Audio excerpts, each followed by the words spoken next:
नमस्कार, उत्तराखंड समाचार में आपका स्वागत है। मैं नूतन वरुण। सबसे पहले मुख्य समाचार।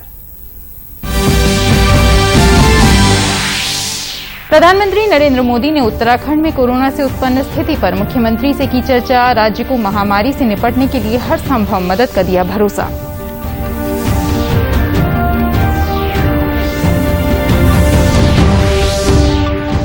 प्रदेश में 44 वर्ष तक के लोगों के वैक्सीनेशन के लिए कल से शुरू होगा अभियान।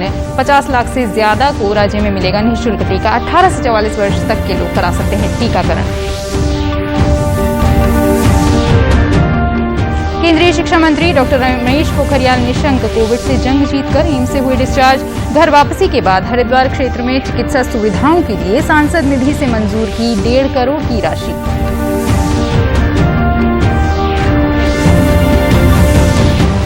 और कोरोना से एक व्यक्ति की मौत के बाद सतपुली बाजार 15 मई तक के लिए बंद। एहतियात के तौर पर व्यापारियों ने खुद लिया फैसला। रुद्रप्रयाग जिले में रविवार को प्रभावी रहा कोविड कर्फ्यू। और अब समाचार विस्तार से। प्रधानमंत्री नरेंद्र मोदी ने आज मुख्यमंत्री तीरथ सिंह रावत से उत्तराखंड में कोविड-19 की मौजूदा स्थिति और उससे निपटने के लिए उठाए गए कदमों की जानकारी ली। श्री रावत ने प्रधानमंत्री को वर्तमान स्थिति के बारे में अवगत कराया। मुख्यमंत्री ने ट्वीट करके बताया कि प्रधानमंत्री मोदी ने उत्तराखंड को हर संभव मदद का भरोसा दिलाया है। गौरतलब है कि प्रधानमंत्री ने आज उत्तराखंड, पंजाब, कर्नाटक और बिहार के मुख्यमंत्रियों से कोरोना की स्थिति पर चर्चा की।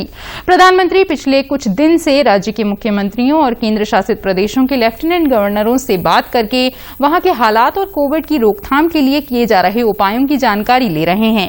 इस बीच मुख्यमंत्री तीरथ सिंह रावत ने केंद्र और राज्य सरकार की सेवाओं और सैन्य व अर्धसैनिक बलों से पिछले 5 साल के दौरान सेवानिवृत्त हुए चिकित्सकों, paramedical staff, technician, staff nurse और अन्य मेडिकल सहायकों से कोविड से निपटने के लिए सहयोग मांगा है। उन्होंने कहा कि जो डॉक्टर या पैरामेडिकल स्टाफ स्वेच्छा से सेवाएं लेना चाहते हैं वो हेल्पलाइन नंबर 104 पर संपर्क कर सकते हैं।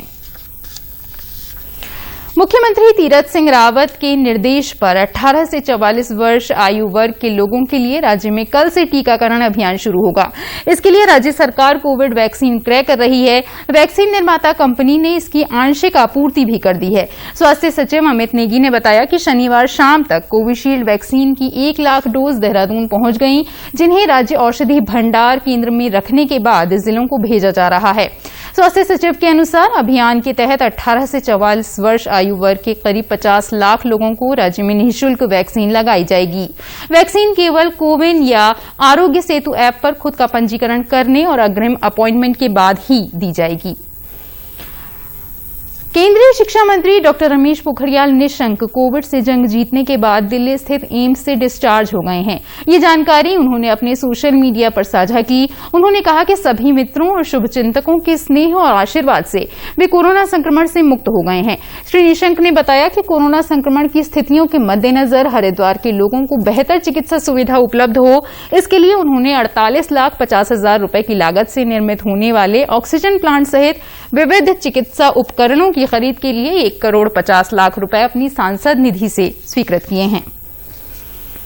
शहरी विकास और नैनीताल जिले के प्रभारी मंत्री वंशीधर भगत ने निजी अस्पतालों में कोरोना मरीजों के इलाज के एवज में उनके तीमारदारों से मोटी रकम लिए जाने पर नाराजगी जताई है। हल्द्वानी में उन्होंने कहा कि सभी निजी अस्पतालों को ये स्पष्ट निर्देश दिए गए थे कि वे अपने यहां खाली बेड्स की संख्या से संबंधित सूची लगाएंगे, साथ ही अस्पताल में कोविड को भी लेकर क्या स्थिति है ये भी बताएंगे। इसके बावजूद कई अस्पताल इस मामले में कोताही बरत रहे हैं। प्रभारी मंत्री ने चेतावनी दी कि ऐसे निजी अस्पतालों के खिलाफ सरकार सख्ती से कार्रवाई करेगी। जहां तक निजी अस्पतालों का सवाल है, हमने तो बहुत स्पष्ट पिछली मीटिंग में कह दिया था कि हर अस्पताल अपने आगे सूची ताकेगा कि कितने बेड उनके खाली हैं, कितने भरे हुए हैं, क्या स्थिति अस्पताल की है। अगर उसमें ऐसी ढिलाई कोताही कुछ की गई है तो मैं उसको देखूंगा। कोई भी प्राइवेट अस्पताल किसी प्रकार की कोताही कोविड के मामले में बरतेगा या बेड खाली होने पर बेड नहीं देगा, उसके खिलाफ सख्त से सख्त कार्रवाई की जाएगी। कोरोना पर्वतीय क्षेत्रों के ग्रामीण क्षेत्रों और कस्बों को भी अपनी चपेट में ले रहा है। पौड़ी जिले के प्रमुख व्यावसायिक केंद्रों में शामिल सतपुली बाजार को स्थानीय व्यापारियों ने 15 मई तक के लिए बंद कर दिया है। ऐसा यहां कोविड से एक युवक की मृत्यु के बाद एहतियात के तौर पर किया गया है। व्यापारियों का कहना है कि सतपुली बाजार से जिले के विभिन्न क्षेत्रों में सामान जाता है, इसलिए जनहित को ध्यान में रखते हुए बाजार बंदी का निर्णय लिया गया है। हम सभी व्यापारियों ने मिलकर निर्णय लिया है कि हफ्ते 10 दिन यहाँ बंद रहे। कुछ बाकी स्थानीय प्रशासन काफ़ी मुस्तैद है, काफ़ी अपना काम सही कर रहा है। साफ सफाई भी सही चल रहा है, सैनिटाइज भी सही हो रहा है। यहाँ साफ सफाई सभी जो नगर पंचायत है उसकी तरफ से अच्छा कार्य हो रहा है, ऐसी कोई दिक्कत नहीं है। इस बीच सतपुली नगर पालिका प्रशासन जहां पूरे क्षेत्र को सैनिटाइज कर रहा है, वहीं पुलिस प्रशासन कोविड गाइडलाइंस का पालन करवाने के लिए प्रयास भी कर रहा है। हमारे द्वारा कोविड-19 के अंतर्गत नगर पंचायत सतपुली अंतर्गत बराबर छिड़काव किया जाता है। इसमें हम जो है किंग फॉग का इस्तेमाल करते हैं। किंग फॉग जो दवाई है, और इसके द्वारा किंग फॉग के द्वारा और एंटी लार्वा तमाम प्रकार की दवाएं जो डाली जाती हैं। बीच में एक शिकायत मिली थी कि यहाँ जो है पॉजिटिव पाए गए, हमने उसका भी निस्तारण जो है किया, और जगह जगह हमारे द्वारा समय समय पर जहाँ से भी सूचना मिलती है, शिकायत मिलती है, उसका तत्काल निराकरण कर दिया जाता है।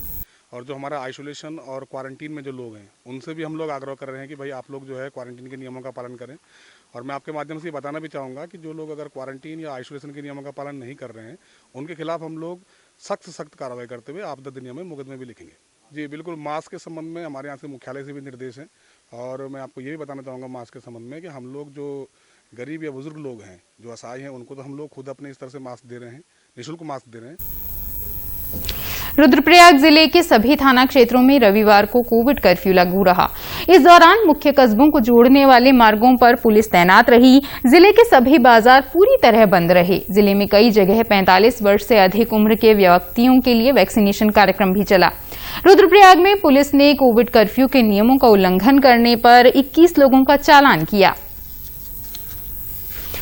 पिथौरागढ़ प्रशासन ने कोरोना संक्रमण की रोकथाम के लिए ग्रामीण स्तर पर की जा रही व्यवस्थाओं और ग्रामीण स्तर बनाए गए क्वारंटीन सेंटर और होम आइसोलेशन की व्यवस्थाओं के लिए ग्राम प्रधानों का सहयोग मांगा है। जिलाधिकारी आनंद स्वरूप ने वीडियो कॉन्फ्रेंसिंग के माध्यम से कनाली छीना और विण ब्लॉक के ग्राम प्रधानों के साथ आयोजित बैठक में उनके सुझाव मांगे। जिलाधिकारी ने कहा कि सभी को मिलकर जन सहयोग से इस महामारी को खत्म करना है। जितनी जिम्मेदारी प्रशासन की है, उतनी ही ग्राम स्तर पर प्रधानों की भी है। उन्होंने कहा कि ग्राम प्रधान अपने साथ क्षेत्र में कार्यरत पटवारी, ग्राम विकास और ग्राम पंचायत अधिकारी, एएनएम, आशा, आंगनबाड़ी कार्यकर्तियों को साथ लेकर ये सुनिश्चित करें कि गांव में कोरोना संक्रमण प्रवेश न करने पाए। बाहर से आने वाले प्रत्येक व्यक्ति को 14 दिन तक क्वारंटीन या होम आइसोलेशन में भी रखा जाए। ये कोविड की लड़ाई में सबकी सहभागिता आवश्यक है। इसके चलते हम लोगों ने ब्लॉकवार माननीय जो जनप्रतिनिधि हमारे हैं, ग्राम प्रधानगण हैं, उन लोगों से हम लोग वर्चुअल मीटिंग कर रहे हैं और उन्हें इस कोरोना के जो खतरे हैं उनसे आगाह कर रहे हैं और उन्हें जो दायित्व सौंपे जा रहे हैं, जो प्रशासन के साथ उनका सहयोग की कार्यवाही करनी है, उसके लिए हम लोग उनसे अनुरोध कर रहे हैं। चमोली जनपद के रैणी तपोवन क्षेत्र में 3 माह पूर्व आई भीषण आपदा में लापता लोगों की तलाश लगातार जारी है। इस बीच तपोवन टनल से एक और शव मिला है। जिला आपदा कंट्रोल रूम के अनुसार रैणी तपोवन आपदा में लापता 204 लोगों में से अब तक 81 लोगों के शव और 35 मानव अंग ढूंढ निकाले गए हैं। 123 लोगों को अभी तक पता नहीं लगा पाए गए हैं, जिनकी तलाश की जा रही है। अब तक मिले शवों में से 48 की शिनाख्त हो चुकी है। अल्मोड़ा के जिलाधिकारी नितिन सिंह भदौरिया ने आज बेस चिकित्सालय स्थित कोविड केयर हॉस्पिटल का औचक निरीक्षण किया। उन्होंने वहां भर्ती मरीजों और उन्हें दिए जा रहे उपचार की जानकारी ली। जिलाधिकारी ने निर्देश दिए कि मरीजों को किसी प्रकार की परेशानी न हो, इसका ध्यान रखा जाए। उन्होंने ड्यूटी पर तैनात डॉक्टरों और पैरामेडिकल स्टाफ को निर्देश दिए कि कोविड ड्यूटी के दौरान किसी भी प्रकार की लापरवाही न बरती जाए। ड्यूटी में तैनात स्टाफ नर्स और वार्ड बॉय आदि की छुट्टी चस्पा की जाए। यदि कोई ड्यूटी से गायब मिलेगा तो उसके खिलाफ कार्रवाई की जाएगी। उन्होंने मुख्य विकास अधिकारी को इसका पर्यवेक्षण करने की भी जिम्मेदारी सौंपी। कोरोना संक्रमण की रोकथाम के लिए ऊधम सिंह नगर जिला प्रशासन सैंपलिंग और टीकाकरण बढ़ाने पर जोर दे रहा है। विशेषकर ग्रामीण अंचलों में कैंप के माध्यम से आरटी-पीसीआर और एंटीजन टेस्ट किए जा रहे हैं। जिले में अभी तक 4,63,442 आरटी-पीसीआर और 60,000 एंटीजन टेस्ट किए जा चुके हैं, जबकि 1,53,755 लोगों को वैक्सीन लगाई जा चुकी है। जिलाधिकारी ने ग्रामीण क्षेत्रों से कोरोना से संबंध में सूचनाएं एकत्रित कर तत्काल कैंप लगाने के निर्देश दिए हैं। देखिए, हम लोग तो सबसे पहले अभी हम लोग अब टारगेट सैंपलिंग पे हम लोग फोकस कर रहे हैं। जैसे हमें कुछ ग्रुपों से हम लोग सूचना कलेक्ट कर रहे हैं कि कौन से गांव में बुखार इत्यादि की घटनाएं ज़्यादा सामने आ रही हैं, यानी वहां पे हम लोग टीम भी भेज रहे हैं और उनकी पूरा उपचार की व्यवस्था भी कर रहे हैं। जैसे उनकी सैंपलिंग लेना हो गई और फिर उसके बाद मेडिसिन जो डिस्ट्रीब्यूट करने वाली बात हो गई। वहीं स्वास्थ्य विभाग बॉर्डर एरिया पर ऊधम सिंह नगर आकर रुकने वाले लोगों के एंटीजन टेस्ट पर भी खास फोकस कर रहा है। जो लोग संक्रमित मिल रहे हैं उन्हें आइसोलेट भी किया जा रहा है। एक तो हमने अपनी टेस्टिंग बढ़ा दी है। हम लोग 3,000 के आसपास आरटी-पीसीआर कर रहे हैं और 1,000 के आसपास हम एंटीजन टेस्ट कर रहे हैं। और हमारे यहाँ पर अभी जो संक्रमण का रेट है बढ़ा हुआ है। और दूसरी चीज़ हम लोगों ने एक स्टेज कर रखी है कि जहाँ भी गांव से कहीं पर आ रहा है तो वहाँ पर भी हमारी सैंपलिंग होगी। कोरोना के बढ़ते मामलों को देखते हुए हल्द्वानी के मिनी स्टेडियम में अस्थायी कोविड अस्पताल बनाया जा रहा है। करीब 200 बेड के इस अस्थायी अस्पताल में फिलहाल 25 बेड में इलाज शुरू कर दिया गया है। शेष बेड 1-2 दिन में तैयार कर लिए जाएंगे। इन 200 बेड को ऑक्सीजन सुविधा से जोड़ा जा रहा है। हल्द्वानी के सुशीला तिवारी अस्पताल में सभी बेड फुल होने की वजह से ये कदम उठाया गया है।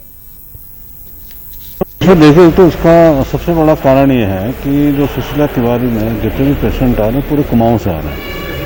ऐसा नहीं कि आपके केवल हल्द्वानी से आ रहे हैं। तो जो सूचना हमें मिली है वहाँ पे बेड कैपेसिटी अब नहीं के बराबर रह गई है, इसलिए अल्टरनेट यहाँ पे मिनी स्टेडियम में हम लोग स्टार्ट करने जा रहे हैं। आज या कल में हम लोग इसको स्टार्ट कर ले जाएंगे मिनिमम 100 बेड का। तो और धीरे धीरे फिर और प्राइवेट हॉस्पिटल्स में भी देखेंगे कहाँ कहाँ इसका और बढ़ सकता है, तो वहाँ भी इसकी कैपेसिटी बढ़ाएंगे। और बासजाला वगैरह जिन जगहों पे और हम लोग कैपेसिटी बढ़ा सकते हैं, एक ऑक्सीजन कंसंट्रेटर वगैरह लगा के, तो हम उसको बढ़ाने की कोशिश करें। बद्रीनाथ धाम के कपाट खुलने से पूर्व यात्रा की सफलता और क्षेत्र की खुशहाली के लिए हर साल तिमुंडिया उत्सव मनाया जाता है। कोरोना संक्रमण के कारण इस बार जोशीमठ नृसिंह मंदिर परिसर में ये उत्सव सादगी से मनाया गया। मंदिर में सुबह भगवान नरसिंह और नवदुर्गा की विशेष पूजा अर्चना की गई। साथ ही तिमुंडिया वीर को नारियल और चावल का भोग लगाया गया। क्षेत्रवासियों का कहना है कि बद्रीनाथ धाम के कपाट खुलने से पूर्व नरसिंह मंदिर में दशकों से तिमुंडिया उत्सव का आयोजन भव्य रूप में किया जाता रहा है। कोरोना संकट समाप्त होने के बाद यह आयोजन भव्य रूप से किया जाएगा। विश्व प्रसिद्ध बद्रीनाथ यात्रा के शुरू होने से पहले जो भगवान नरसिंह मंदिर जोशीमठ में जो तिमुंडिया मेला मनाया जाता है, इस वर्ष भी बहुत साधारण तरीके से उसको मनाया गया, क्योंकि कोरोना का संक्रमण लगातार बढ़ रहा है। पिछले वर्ष भी यह बहुत साधारण तरीके से मनाया गया था, लेकिन हम उम्मीद करते हैं कि भगवान बद्री विशाल की कृपा से कि ये कोरोना का संकट समाप्त होगा और आने वाले वर्षों में हम इसको और भव्य तरीके से मनाएंगे।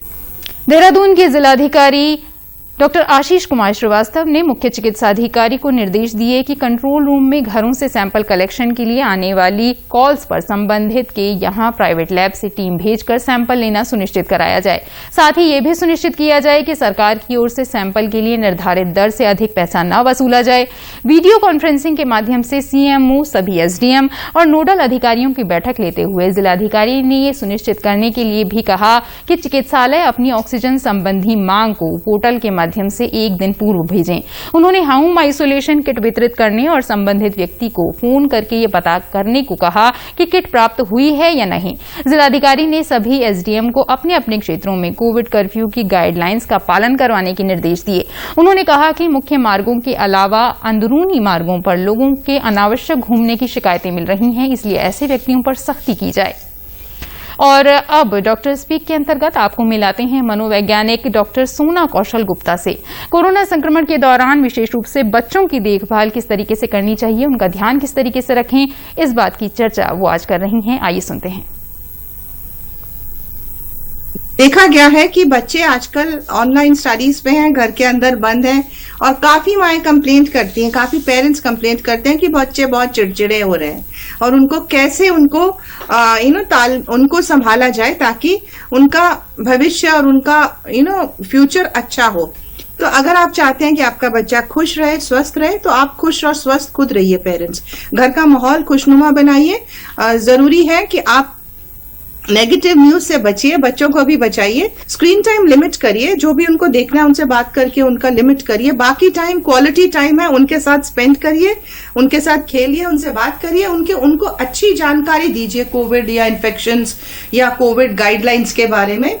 उम्र अनुसार अच्छी जानकारी दीजिए, प्रॉपर सोर्स से लीजिए। अपनी इमोशनल डाइट पे ध्यान रखिए कि आप क्या देख रही हैं, क्या सुन रही हैं, उस पर बहुत फर्क पड़ता है कि आपका व्यवहार कैसा होगा। तो नेगेटिव न्यूज ना देखें, पॉजिटिव इंफॉर्मेशन भरें। अगर हमेशा ध्यान ये रखिए कि अगर आप खुश हैं तो आपका बच्चा खुश है।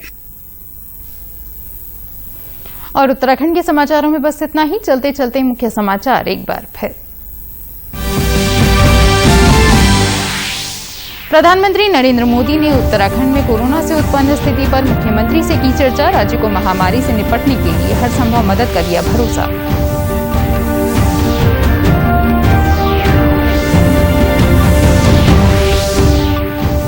प्रदेश में 18 से 44 वर्ष के लोगों के वैक्सीनेशन के लिए कल से शुरू होगा अभियान। 50 लाख से ज्यादा को राज्य में लगेगा निःशुल्क टीका।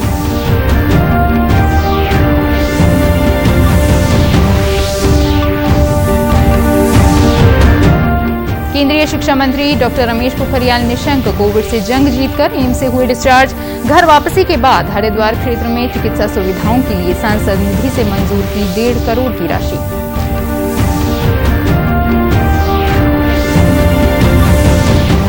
और कोरोना से एक व्यक्ति की मौत के बाद सतपुली बाजार 15 मई तक के लिए बंद। एहतियात के तौर पर व्यापारियों ने खुद लिया फैसला। रुद्रप्रयाग जिले में रविवार को प्रभावी रहा कोविड कर्फ्यू। उत्तराखंड की खबरों के लिए आप हमसे सोशल मीडिया के माध्यम से भी जुड़ सकते हैं। हमारा ट्विटर हैंडल है DDNews_देहरादून। हमारा फेसबुक पेज है DD न्यूज उत्तराखंड और हमारे YouTube channel DD news Uttarakhand को भी आप सब्सक्राइब कर सकते हैं। कोरोना संक्रमण से बचने के लिए मास्क का अनिवार्य रूप से और सही ढंग से प्रयोग करें। साथ ही सामाजिक दूरी का ख्याल रखें, नियमित रूप से हाथ धोएं और याद रखें कोरोना को हराना है, मास्क जरूर लगाना है। साथ ही प्रदेश में कल से टीकाकरण की शुरुआत हो रही है, तो कोविन या आरोग्य सेतु ऐप के माध्यम से आप खुद को रजिस्टर करें और वैक्सीन लगवाएं। इसी के साथ बुलेटिन समाप्त हुआ। नमस्कार।